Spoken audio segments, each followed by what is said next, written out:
Olá, muito boa tarde a você, conectado conosco aqui no Notícias Agrícolas e aguardando pelas informações do mercado de grãos lá na Bolsa de Chicago. Posso dizer que foi um dia negativo e com quedas até importantes, de 10 até 20 pontos nos primeiros vencimentos da soja. O milho teve um dia praticamente aí no 0 a 0 e o trigo encerrando com quedas em torno dos 4 pontos.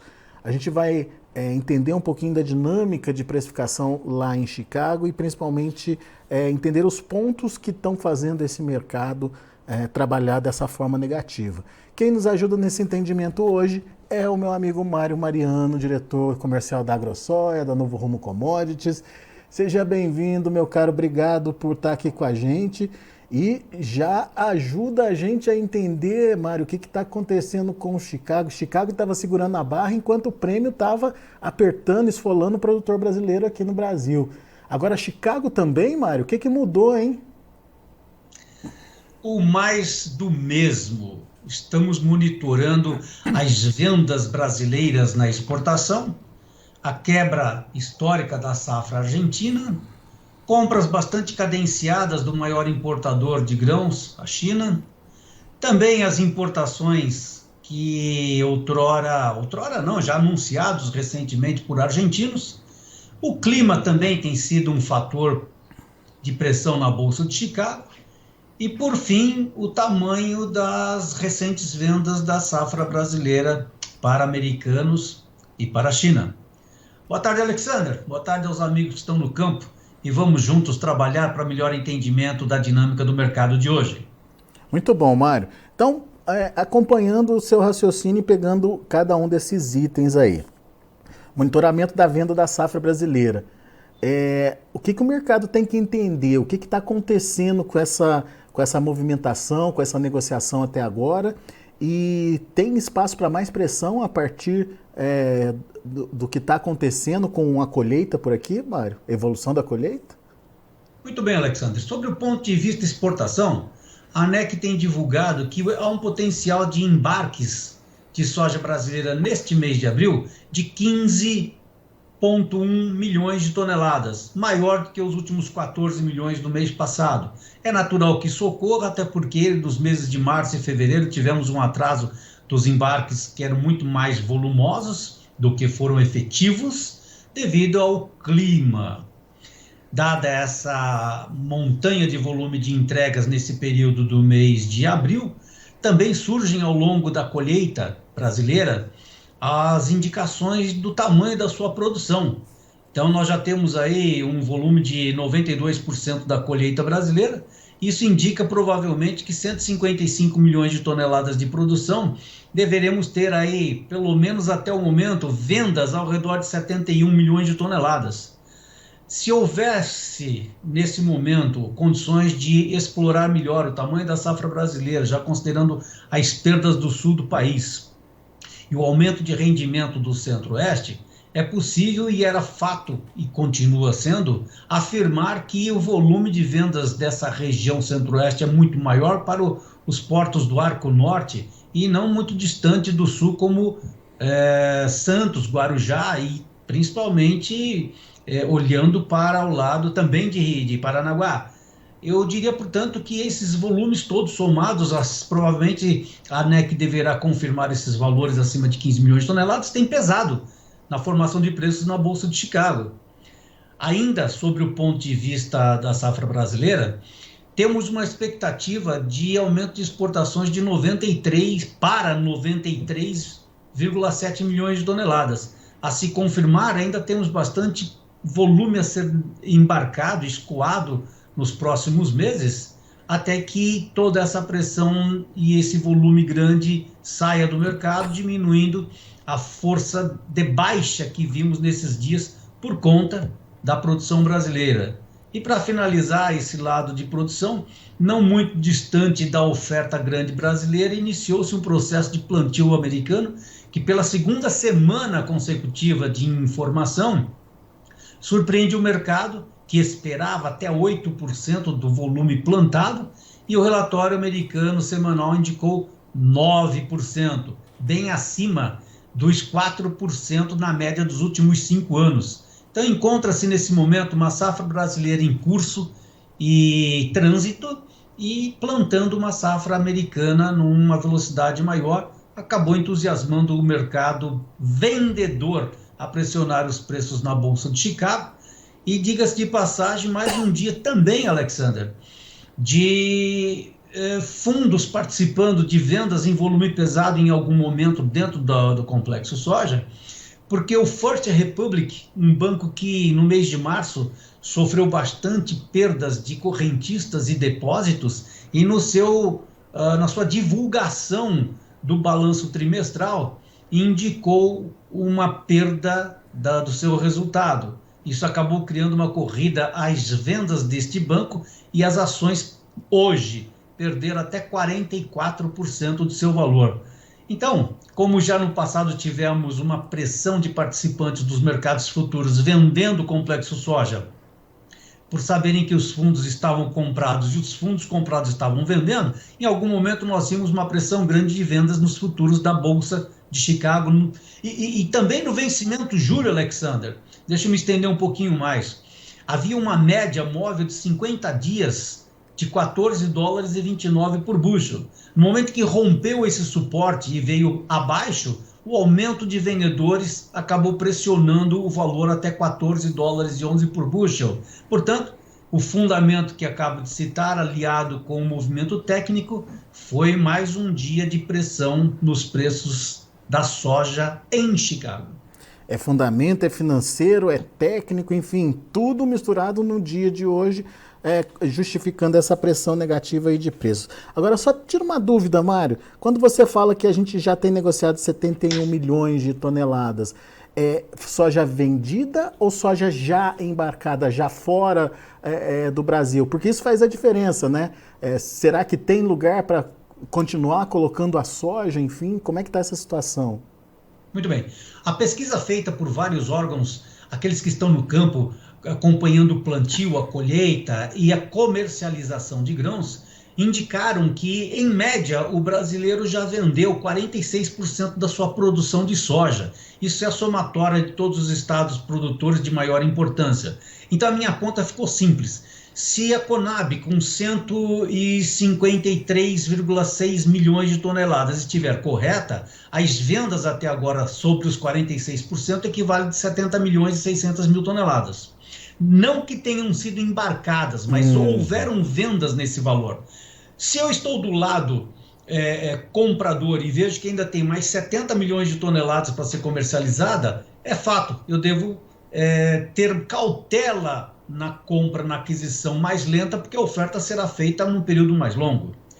Ainda para finalizar, se os 155 milhões de toneladas que está sendo indicado por outras instituições particulares da produção brasileira, isso equivaleria a 71,3 milhões de toneladas ainda comercializado. Então, o que eu quero dizer no final é que há um volume grande comercializado, mas que ainda não foram embarcados. Se somar as exportações recentes de fevereiro, março e abril, temos um pouco mais de 30 milhões embarcados. Então tem muito soja ainda para escoar, das lavouras, dos armazéns particulares, dos armazéns privados para as indústrias e exportação. Isso acaba criando a manutenção dos prêmios negativos para o produto brasileiro. Tivemos uma melhora esses dias aí em termos de liquidez. Recentemente tivemos vendas novas de produto brasileiro. 4 navios de soja brasileira foram vendidas para a China e mais 2 navios para os Estados Unidos. Então isso já começa a proporcionar um aumento de liquidez para o produto brasileiro. Eu deveria até apontar alguma importação que a Argentina vem fazendo por soja recentemente, mas ainda não de produto brasileiro, pois dos 1.800.000 toneladas que a Argentina já adquiriu este ano, o maior fornecedor foi o Paraguai, com 1.100.000 toneladas. Eu devo apontar que um dos motivos da soja brasileira não ter sido tão bem vendida para o país vizinho, porque como tivemos recentemente uma valorização do real, quando caiu para patamares de R$ 4,9 para cada dólar, encareceu muito o nosso produto. Diante desses vizinhos uruguaio, paraguaio, aquele produto estava mais barato. Portanto, agora com a melhora da nossa moeda, começa a ficar mais competitiva na exportação. Hoje tivemos valores de 5,08, 5,085 aproximadamente, já há um aumento de 2% na transação e acaba criando, portanto, uma maior liquidez.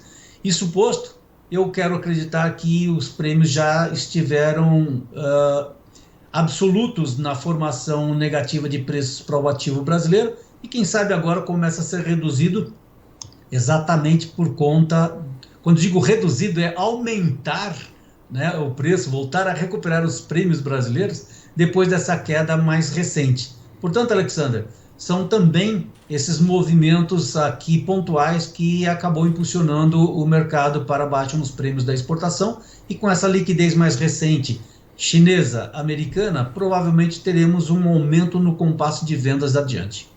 Muito bom. Mário, outro item que você chamou a atenção, que, enfim, tem a ver com esse tom negativo que o mercado tem exercido aí nos últimos dias, que são as compras chinesas devagar. O que está acontecendo por lá, Mário? Vale a pena considerar que não tão exagerado, porém anunciado e pronunciado muito constantemente a gripe suína africana que vem atingindo a produção de carnes naquele país.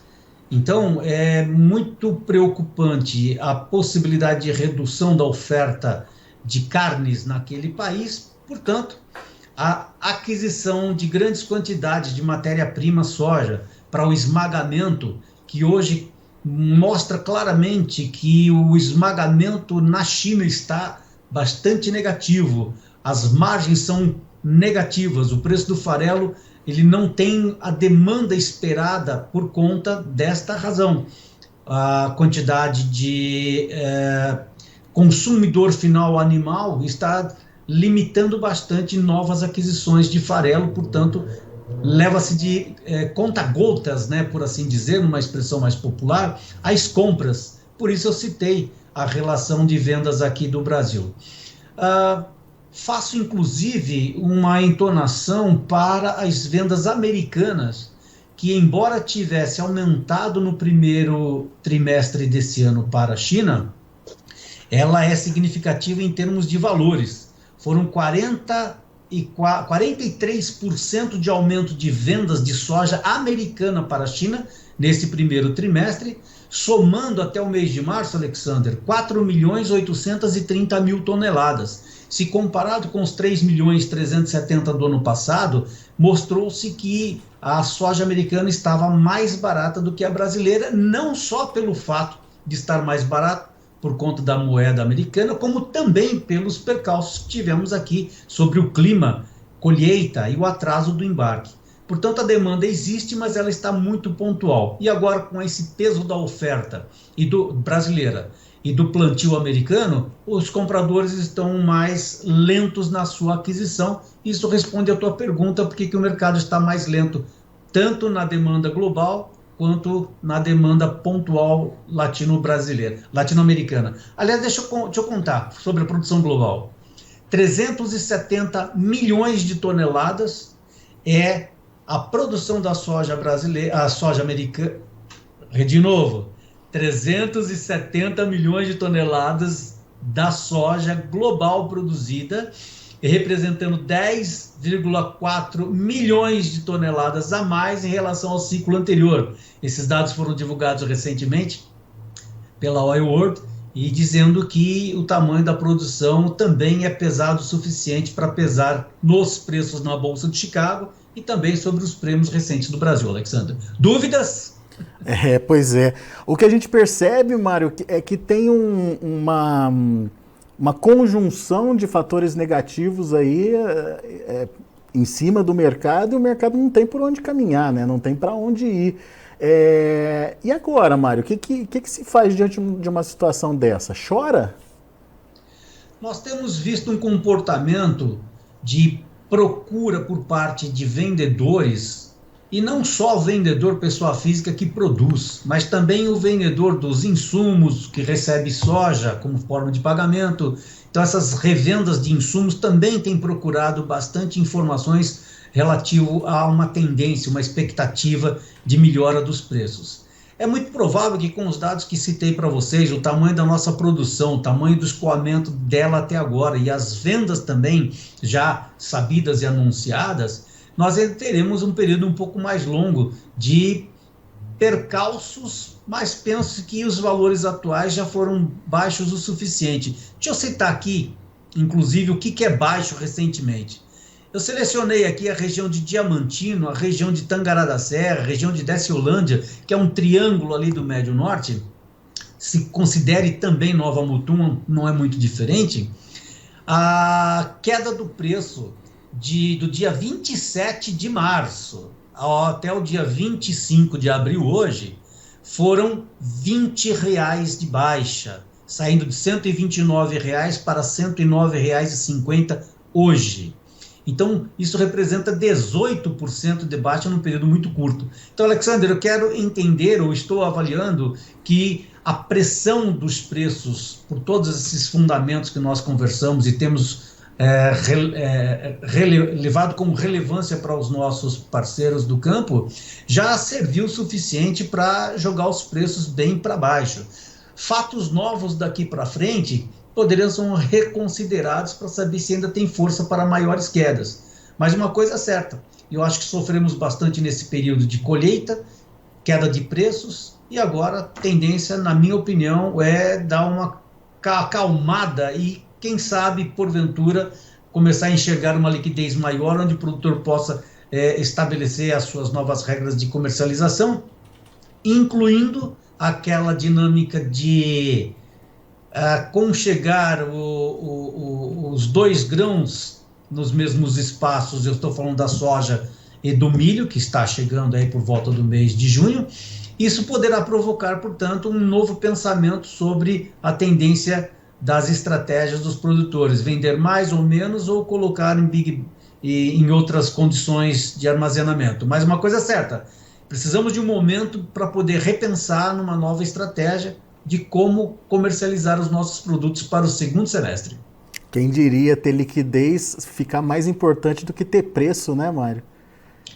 Em algum momento nós precisamos ter a liquidez para poder fazer os recursos suficientes para poder pagar os compromissos já antigos e começar a pensar na sobra, no saldo, para poder se defender num segundo período. Sobretudo, pelo espaço que precisamos criar para o milho que está chegando, a soja que já está presente e numa estratégia também de longo prazo do que fazer com a próxima safra. Se vende agora soja e milho para fazer caixa para comprar os insumos à vista ou se faz uma troca com a soja nos valores atuais, o milho que está chegando, nos valores que serão comercializados, e tentar uma vida nova ali para frente. Então, será um momento de repensar uma estratégia comercial a partir dos próximos 30 a 40 dias, Alexander. Ô Mário, só para a gente finalizar, esse bom andamento do plantio nos Estados Unidos, diminui um pouco da perspectiva de que a gente pode ter uma alteração no mercado com o clima americano, ou o mercado climático ainda pode trazer oportunidade para o produtor brasileiro? Bom, nós estamos passando por uma outra fase climática. Agora estamos iniciando a fase do El Niño, que promoverá provavelmente na Argentina e no sul brasileiro mais chuvas, e isso provocará um período menos exposto de tempo quente nos Estados Unidos, e isso poderá trazer um benefício de produção americana, assim como o conforto da produção do centro-oeste brasileiro para as safras de soja e milho. Então, já fez uma pressão nesses últimos dias o efeito climático que está sendo mudado e depreciou os valores que nós estamos acompanhando.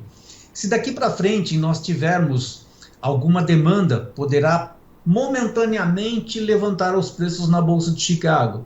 Por outro lado, também em algum momento, se o clima oferecer um pouco mais de períodos longos de seca, é possível que os preços voltem a subir momentaneamente. Mas não quer dizer que seja uma tendência, Alexandre. E nem uma virada de pontuais. E nem uma virada de preço, né? Aproveitemos as oportunidades de vendas quando tiver algum rally, seja por conta do câmbio, seja por conta do clima, seja por conta da compra de produtos brasileiros e americanos. É isso aí. Meu amigo Mário Mariano, mais uma vez muito obrigado, viu? Obrigado pelas explicações, por ser didático aqui com a gente e ajudar a gente a entender o que está influenciando nesse mercado e, mais do que isso, sendo claro mesmo em termos de cenários possíveis aí para o preço da soja, que isso vai ajudar muito o produtor a se planejar, principalmente nessa etapa de comercialização da safra dele.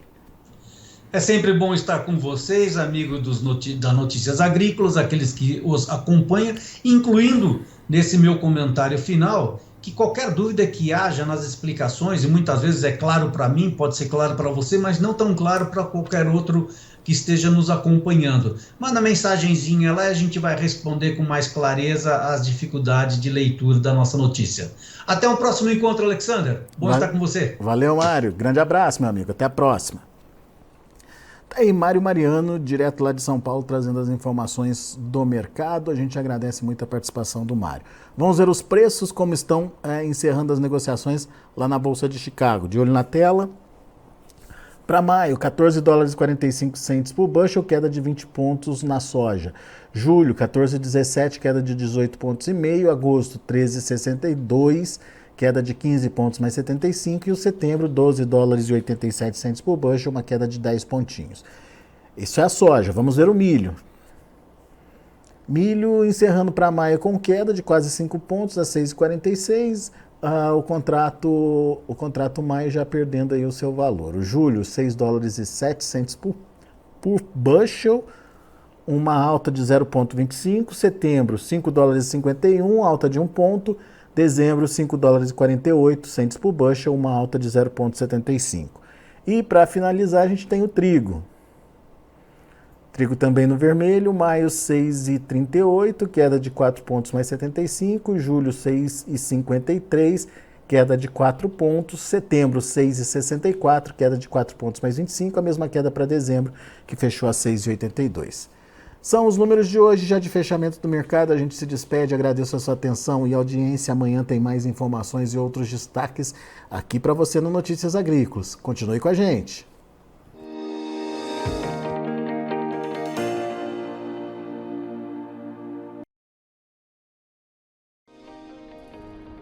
Se inscreva em nossas mídias sociais, no Facebook Notícias Agrícolas, no Instagram @Notícias Agrícolas e no nosso Twitter @Notiagre. E para não perder nenhum vídeo, não se esqueça de nos acompanhar no YouTube e na Twitch, Notícias Agrícolas Oficial.